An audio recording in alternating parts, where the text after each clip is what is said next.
Sunnah practices of ghusl. 195. The main sunnah practices of ghusl are as follows.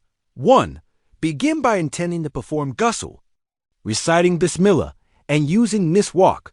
This intention is not a condition for the validity of ghusl, but IT is recommended. IT is a reason for cleanliness to be considered an act of worship, according to the Malikis and Shafi'is. Intention is mandatory in ghusl, according to the Hanbalis. This intention is a condition for the validity of ghusl. In this case, to avoid controversy, one should remember to remove impurity and perform a worship act like prayer while performing ghusl. 2. In ghusl, wash the hands first, then the private parts. If there is any impurity on the body, such as semen, remove it. 3. Before ghusl, perform ablution according to the Sunnah. When washing in a container or on the ground, one should leave washing the feet until last. 4.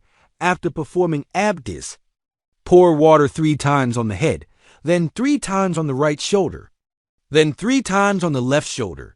Each time water is poured, rub the body thoroughly so that it becomes completely wet.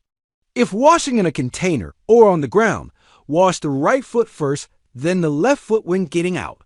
According to a narration from Imam Malik and Imam Yusuf, rubbing the body is obligatory when performing ghusl. 5. Do not waste water excessively when performing ghusl, nor be too sparing. 6. Washing in a place where nitrogen monoxide one can see you. If men are among men and women are among women and cannot find a secluded place to bathe, they should retreat to a corner and cover their private parts with a towel while bathe. IT is not permissible for them to expose their private parts.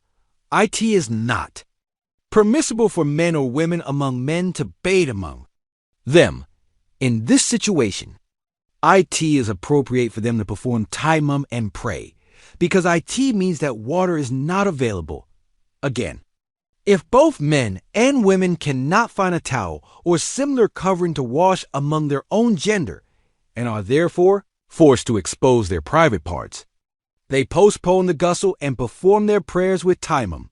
Then, when they find a secluded place or a PEŠTEMAL, they perform the ghusl and repeat the prayers they performed with TEYEMMUM. Great care must be taken with this covering in HAMMAMS. 7. When washing in a secluded place, the private parts must not be exposed. If they are exposed, one must not face the Qibla. 8. Do not speak while performing ghusl. 9. After ghusl, quickly cover yourself while putting on clothes. 10. After ghusl, wipe the body with a towel or handkerchief. 11. If someone dives into a stream or a pool, or stands in the rain and gets their whole body wet, and water enters their mouth and nose, they have fulfilled the obligation of ghusl. In this case, if they move their limbs or wade a little in the water, they are considered to have performed the sunnah. 12. A ghusl that does not comply with the above-mentioned sunnahs does not comply with the etiquette of ghusl and is not free from karahat. The rules of proper etiquette for abdest also apply to ghusl. However, when performing ghusl, one does not face the Qibla. If the private parts are covered with a towel, one may face the Qibla. What is makruh in abdest is also makruh in ghusl. IT is also makruh to recite dua during ghusl. Furthermore, during ghusl, if water drips from one organ, it is permissible to collect it and wash another organ with this water that does not fall to the ground. Because during ghusl, the entire body is considered one organ. Doing this during ablution is not permissible.